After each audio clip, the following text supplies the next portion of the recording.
What is going on, gunfighters? Hopefully, it's welcome back to Gunfighter Life, the podcast where we talk about guns, firearms, tactics, ammunition, all manner of things, the right way, with God at the center, Judeo-Christian values, and real-world first-hand experience. Today, we're going to be talking about Piston ARs.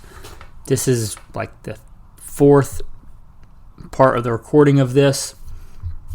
Technical issues and interruptions and whatnot doesn't really matter. All that to say, you might hear some different audio just because it was initially recorded on a different mic, and I'm going to try and salvage some of that.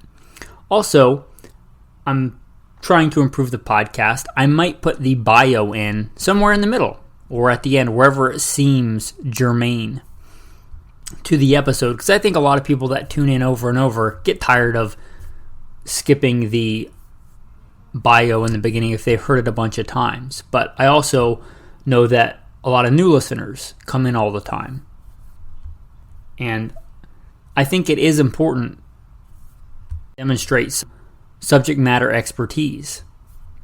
Otherwise, why are you listening? Why should you care about my opinion on things if I have no real-world first-hand experience in them? So, with that being said, let's get into piston-driven fighting rifles. I hesitate to even use the term AR because the main thing of an AR-15 is that it's, direct gas impingement or internal piston, whatever you want to call that system. Most people call it a DI system, direct impingement. And that's kind of the main thing that makes the AR different. And if you change that entire operating system, is it still an AR-15 or AR-10? I would argue it's something else. So I am going to call them just piston fighting rifles. And there are many. There are things that aren't even close to being ARs. These SCAR 16 and 17, they're their own thing. And some other ones we're going to talk about today. So, that's today. Piston-driven fighting rifles. Now, why might one even make a fighting rifle in a piston system? Well, I would argue they came around even before the direct impingement system, so they predate that. And then the question would be, why would someone then take the M4, M16, AR-15 in that proven direct impingement system and convert it to a piston system? Well, I would argue ever since it got fielded in Vietnam, there have been people that argued that it was not the best system, that it could be better, it could be a better system, that the old adage of it goes to the bathroom where it eats. The way it works, basically you have your barrel, and if you're into guns, bear with me because I'm trying to explain this if you already know it, but basically you have a hole cut in a barrel, and some of that gas bleeds out the hole when the bullet passes.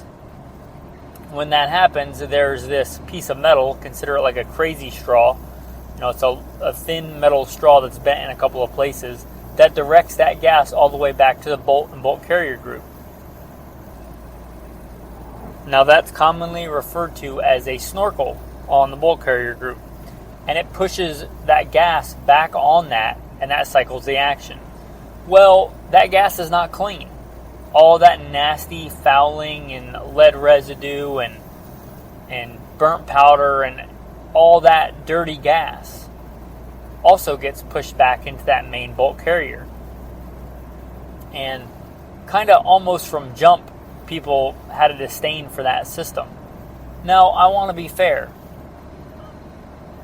It is a proven system. It has been worked out over time. It has been improved. A lot of those issues in Vietnam, I think, arguably are not a direct result of that system. They're a result of neglect and not understanding a very new system and trying to use things that weren't supposed to be used or not cleaning it properly. But that is the main criticism, I think, of the direct impingement system. It dumps a bunch of dirty gas in the operating mechanism of the firearm. So if you cannot do that, why don't we just do that? There's a lot of things people like about the AR-15, M16, M4.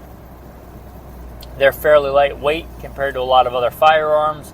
They have really good ergonomics.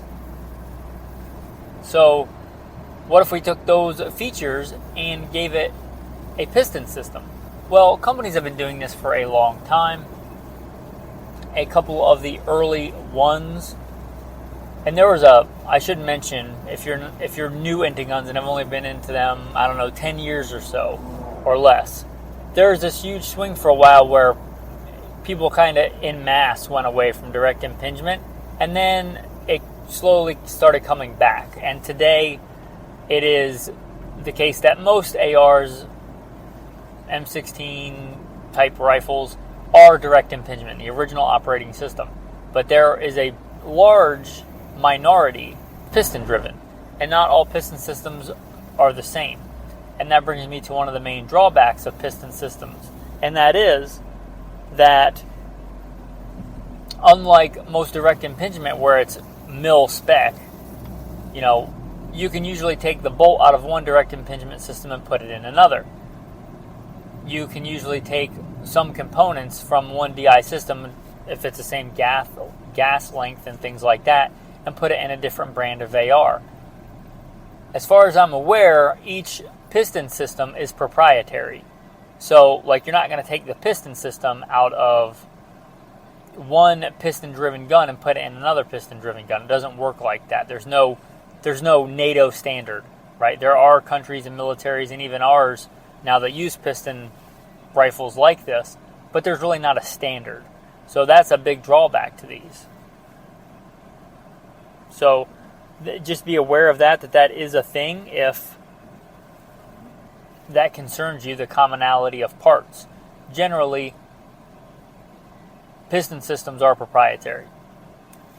And that's a real thing. There are some criticisms of the piston system I don't think really have merit, because I've heard that they're less accurate. I've never found that firsthand to be the case. I've also heard that they're heavier, but again, I don't know that to be the case.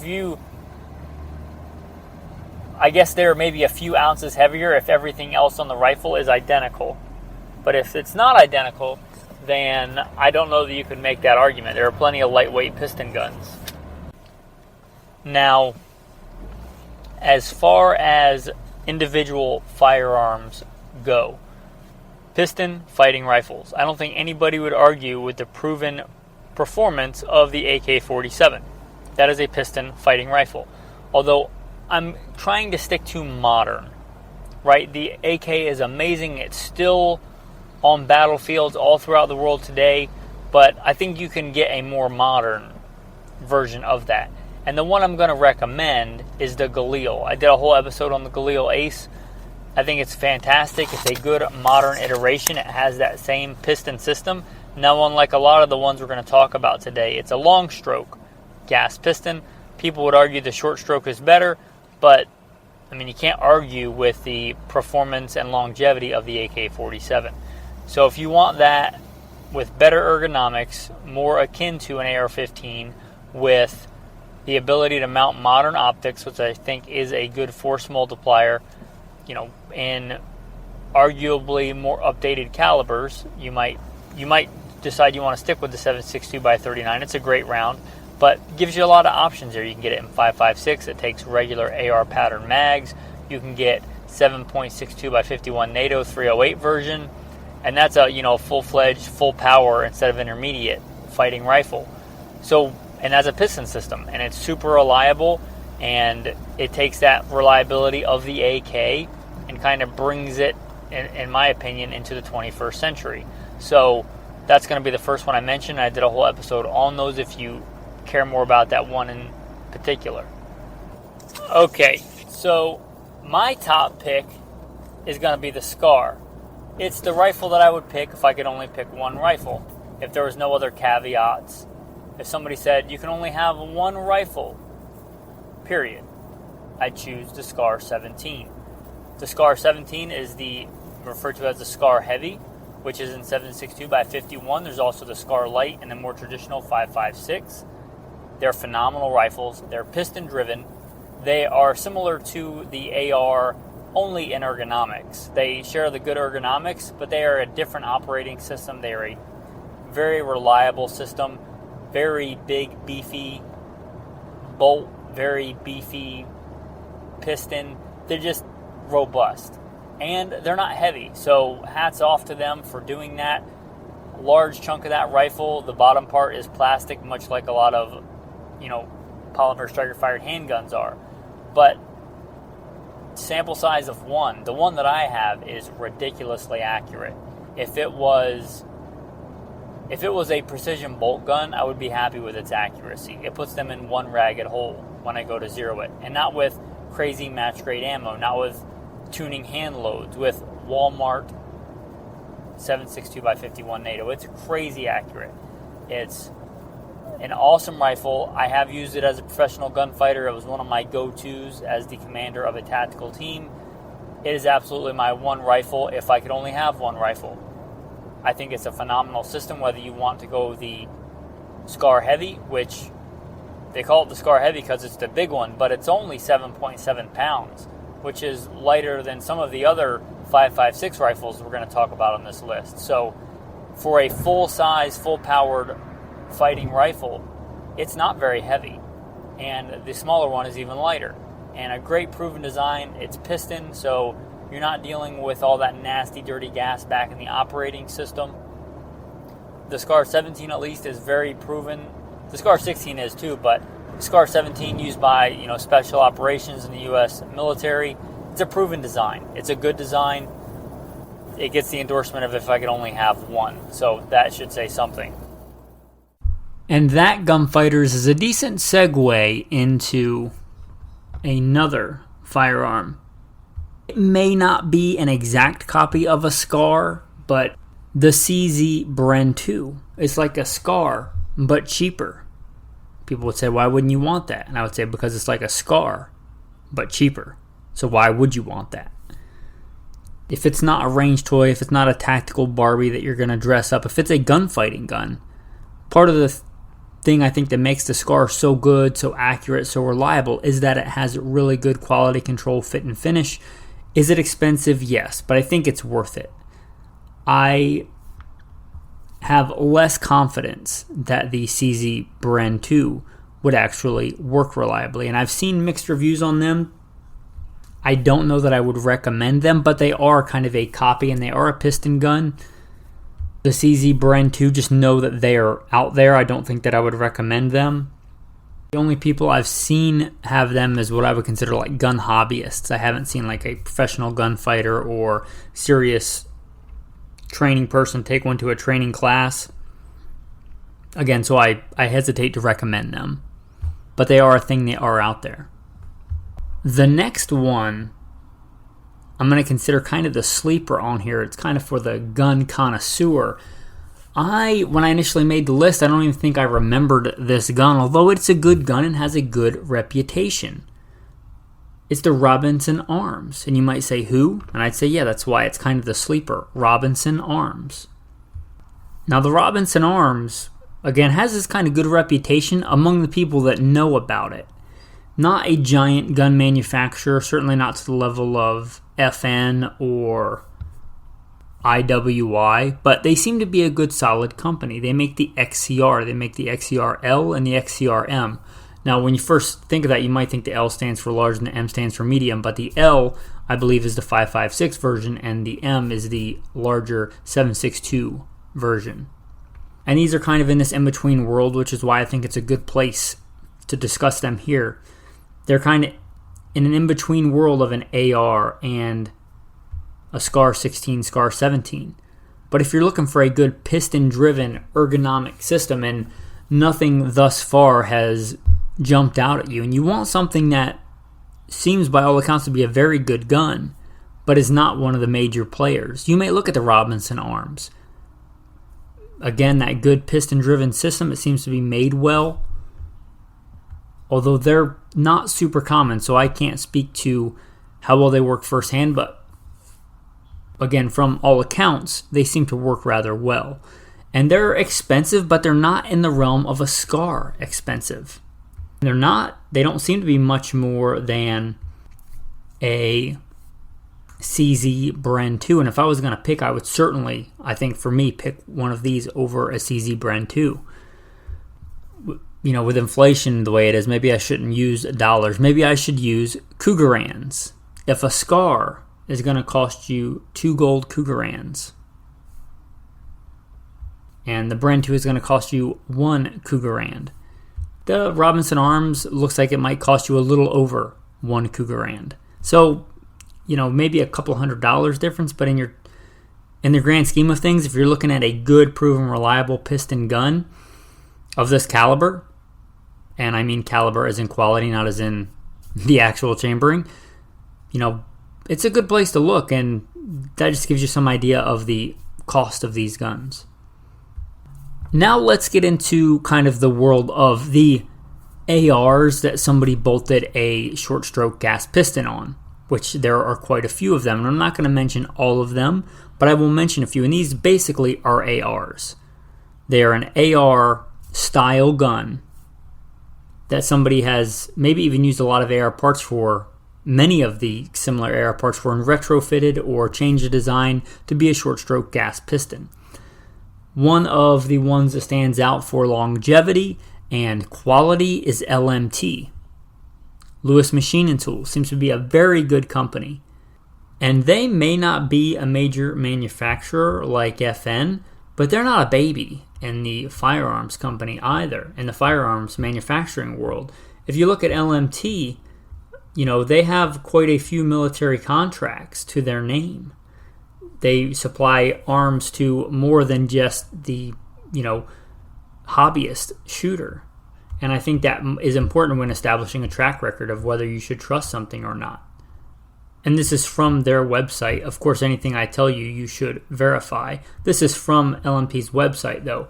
British Armed Forces, Estonia Defence Force, Jordan Republican Security Directorate, New Zealand Defence Force, and U.S. Armed Forces. So they've got some street cred there, right? They have some proven track record. So it's not like they're some, fly-by-night tiny manufacturer where maybe you're getting something good and maybe you're not. They have a pretty established track record there. And I should mention this, and many of the other manufacturers I'm going to mention also make direct impingement ARs, so make sure if you're going to buy one, you verify if you want a piston that it's the piston version. But the LMTs seem to be, again, well-made, proven track record. And as far as price goes, they're not the bargain basement one.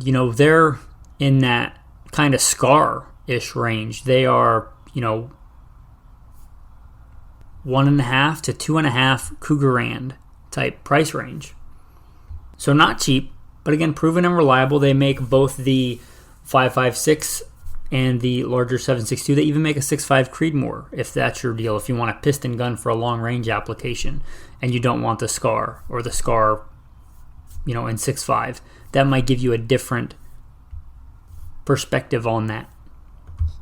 The next one is similar, L.W.R.C. L.W.R.C. seems to be, again, not a major player, not a giant conglomerate like FM, but pretty well established. They've been around a while, founded in 1999 based on Wikipedia, so verify all that for yourself. But they've been around a while, and they're kind of known and have been for a while for making piston-driven ARs. So I don't see any problem with them as a manufacturer either. And they also make a spectrum, direct impingement. They make the 5.56 versions, the larger, what I would call full-size, based on the larger frame AR platform. Most will call that an AR-10, but I think that's owned maybe by Armalite. But you get the idea. They make both. They're not cheap guns either. You're talking that similar price range, over 1 Cougarand to over 2 Cougarands in price. They're not the budget option either, but I don't know which one is more proven. I might go with, L.M.T. just because it seems to have more contracts, but the L.W.R.C. is no Johnny-come-lately to the piston AR game, and they seem to be made very well. It does look like they have some government contract wins, Jordanian Armed Forces, and perhaps some other ones, although I'm not sure I can verify that. But either way, they're not a Johnny-come-lately on the scene for that. They're pretty well established. So L.M.T, L.W.R.C, I think you'd be good either way. Look for which one kind of makes a model that you're interested in or more interested in. I think both would be a solid choice. I would feel confident, I think, buying from either one of those if I was looking for a good piston AR. If I was working for a department or whatever and they said, we're standardizing on an AR, it has to be an AR, and that was the caveat. And I couldn't have like a Hk416 or couldn't pick another option like a Robinson because to them that wasn't an AR, I would likely pick one of these two. If I couldn't take the AR that I already have, and this AR that I have is from another manufacturer, and it's from the early manufacturing of this company, and it is my favorite AR, and it has been for a long time. I've used it as a professional gunfighter for a really long time. I can't even remember when I got it, maybe 2009 or 10 or 11-ish. I used it as a police officer. It is a fantastic. I used it as the commander of a tactical team. I used it in some pretty legit hardcore training class. It's a fantastic AR. And it is the Adams Arms. Now, as you might imagine, over the past well over a decade, things have become a lot more modernized in the AR world with different attachment systems. This was before I ever remember hearing the term keylock or M-mod, long before that was settled. They had their own proprietary system called a Samson rail. Very similar to both those systems. It's its own thing. I have it on there. It works great. Mine was the Evil Light upper. That Evil Light, it wasn't cheap at the time. In fact, it was quite expensive at the time, but it was sleek, lightweight, and sample size of 1. Mine is crazy accurate. That's why I'm skeptical of people that say that piston guns aren't as accurate. I have bought and sold many an AR, or gotten rid of many an AR in the past over a decade. I haven't parted with that one, and that would probably be the last one that I would sell if it was talking about ARs. And that should say something. It's a great rifle, that Adams Arms. It's got a piston system. It's very sleek, but not fragile. Again, sample size of 1, and I had one Adams Arms before it and sold it just because I wanted a top-of-the-line one. But this one that I have, it's crazy accurate. It's crazy reliable. It runs clean. And if I could, I would probably just take that one because I trust it. If I had to buy a new one, I might look at L.M.T or L.W.R.C. strictly because Adams Arms had some company difficulties. I believe it struggled financially. I don't know if that affected their products or not, but that Adams Arms that I have is an amazing system. It is crazy reliable. The quality control on mine seems fantastic. I did have a gas block work loose once on it, and I mean, the amount of rounds I put through that thing, that doesn't surprise me. I sent it back to them. They fixed it. I've replaced a piston spring on it. But again, we're talking over a lot of years of use. It's a fantastic gun. So if you're looking at one, you might look at Adams Arms. They're a good product, at least from my experience.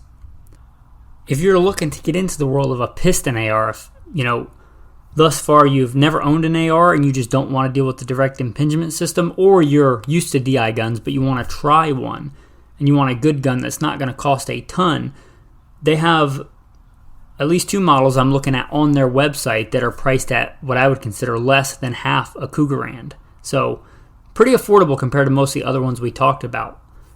And I believe they use the same piston system. It's just you don't get as many fancy details. But if you don't care about that, if you just want a hard use piston driven AR without spending a ton of money, but it's still probably going to be very reliable and clean running, you might look at Adams Arms.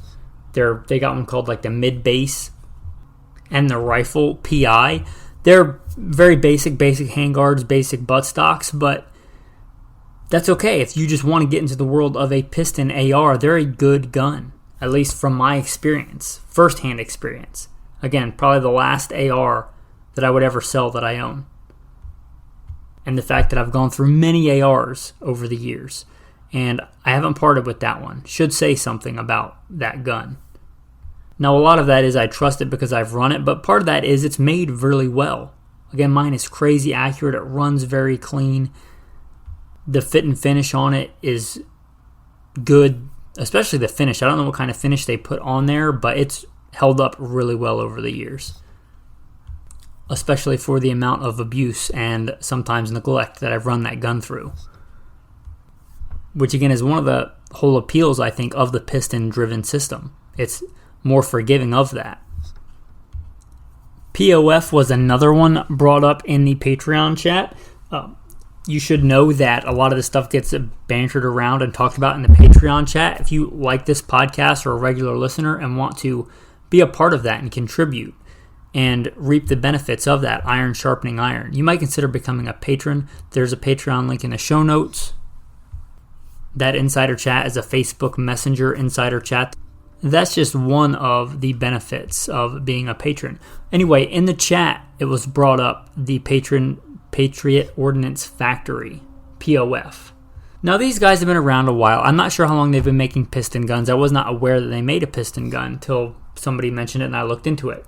That being said, they don't look very cheap. They look to be in the same price point of the L.M.T and L.W.R.C, which have a very good proven track record. So to me, if you were suggesting this, you would have to show me, if I were the buyer, what this offers that I don't get from L.M.T or L.W.R.C, because those are, in my opinion, a much more established, proven system that has gained the use of, actual agencies in the field. So I would want some demonstration of how it was better than that if it was a similar price point. But that doesn't make it a bad gun. So I wanted to make you aware of it. The Patriot Ordnance Factory. They make one, their Revolution, I believe, is their piston-driven system. All right, a couple more that I wanted to mention. Kel-Tec. Kel-Tec makes a couple of piston guns. One of their ones that I think flies under the radar a lot is the SU-16. They make a couple of different versions. Some can be fired with the folding stock, and that's one of the advantages. It doesn't use a buffer tube, so you can fold it. And it's fairly light and handy. I want to say somewhere in the 5-pound range. Do I think it's as good for hard time use as an L.W.R.C or an L.M.T or a SCAR? No, I don't. But it's not nearly as expensive, and it's a lightweight foldable option if you're looking for like a bug-out bag option or a truck gun. It is a piston system, and I think a lot of people forget about that. Also, I should mention, if you're looking for a budget option, not one of the ones we mentioned, but Ruger at one point made a piston AR, and I don't think they do anymore, but you might be able to pick one up at a gun show or at a gun store if you see one for not a lot of money, because their newer ARs aren't that expensive. So I got to imagine a used one of their ARs would likewise be affordable. And remember how we mentioned that the piston system on these ARs are largely proprietary. I don't know any two different companies that use the same piston system. Maybe there are some parts that interchange, but as far as I know, they're proprietary. If you got the Ruger and you had a problem with it, Ruger's a good company. I think they would take care of you, whether it was repairing that gun or giving you a different AR. Whatever it is, I think that they would make it right. They always have for me in the past. They're good as far as their customer service goes. So if you wanted to get in that world and saw a good deal on a used piston-driven Ruger, that would also perhaps be a good option for you if you just wanted to run one and see what it was like versus a direct impingement gun. Now let's talk about two more. These are not cheap options. I figured I would throw that in the beginning. Maybe the most well-known of the piston ARs, the Hk416. The Hk416 has quite a bit of street cred as far as a gunfighting and warfighting firearm goes. It even recently got adopted in a form of the Hk416. I'm sure there are some variances, but as the M27. The M27 being the Marine Corps' replacement for the SAW, and I think it probably was a good one as long as it's reliable, because in my experience, the SAW squad automatic weapon, the light machine gun of the Marine Corps Infantry, of which I am fairly acquainted with, is a pretty bad gun, in my opinion. They generally don't work as advertised. They generally don't work very well, and they're heavy. I think this was a good way to go. This Hk416 adopted in a full auto, heavy sustained fire kind of role in lieu of the SAW. In theory, the SAW seems like a good idea, but maybe it was just the ones that I had were really old and beat up, or the ones that our units used. They just never seemed to be that great. So I think it was good on their part, but that just shows you that the Hk416. The problem with the Hk416, at least right now on the American market, is they're crazy expensive. I mean, many Cougaran, from what I've seen. If you can even get one, a lot of times you have to get an Hk416 upper and then scavenge for an Hk416 lower somewhere and piece it together, it seems like, and they are not cheap guns. And I think a lot of that is supply and demand. But they are a very proven fighting platform, the Hk416. Also similarly, and although the exact model may not, the operating concept certainly does have a lot of credit at this point, and that's the SIG MCX. And the SIG MCX Spear, and then the latest adoption, or I guess it was formerly adopted, so the M5, and now I believe the M7, that new generation that they are hoping replaces or intend to replace the M4 altogether, a piston system. It is not a direct impingement system like the M16, M4s. It's a piston system, and that's based on the SIG MCX, which I'm not sure exactly how much that's based on the AR-18. That's a little dated for what I'm usually into as far as a modern fighting weapon. Kind of like the M14, which I love. Let's just say it's a good gun, but it's a little dated for modern fighting. It's hard to mount optics on. It's a little more of a chore to mount good optics on than most of these newer systems. It's a little bit heavy. Anyway, that MCX seems to be the new kind of bringing that design of the AR-18-ish, the dual springs, and I'm not exactly sure how much of that is based on the AR-18, but you look at the two springs, and then the M5 seems to go back to one larger spring, but they still have this piston, short stroke, rotating bolt head kind of system. Again, you could argue how closely they're related, but I think you do see some influence there at least. And the SIG MCX is kind of the modern version of that. And they make all different, ranging from 5.56 all the way up to 308 and the new 277 Fury round, all kind of based on that MCX Spear, M5 kind of family. So I think that if it does continue to be adopted, if it's not thrown overboard, and even if it is, that's likely going to influence the gun community for a while. So the Hk416 and the SIG MCX, both really good, modern, fairly well tested and established versions of a piston fighting rifle. And there are a lot more guns that I could talk about as far as piston fighting rifles. There are many. I mean, technically all the variants probably of the AK could be considered this. But this is kind of, I think, a good overview, hopefully you think so as well, of piston fighting rifles for the modern gunfighter in 2023. It's been a long episode. I am going to plug in the bio, and then if you want to skip it, you can skip. It should be around 1 minute and 45 seconds. We'll get into the tactical tip and the tactical verse of the day. First and foremost, I am a Christian. That is number one in my life, serving God, following Jesus. Combat veteran, served in the United States Marine Corps and the Army. Also law enforcement veteran, private contractor, state rifle and pistol champion. Professional big game hunter and guide. If you feel called to support, check out Patreon. There should be a link in the show notes. With that, I am your host, Michael Milito, and I am blessed to serve you today. For the tactical tip of the day, piston systems do still get dirty. They just don't dump that dirt generally into the operating system of the gun. Now the bolt and stuff after a large round count still will accumulate some powder residue and things like that, and the barrel obviously is still going to get some fouling in it. You still have to clean those. The piston system, although in my opinion far easier to clean than a dirty bolt carrier group, still needs to be cleaned.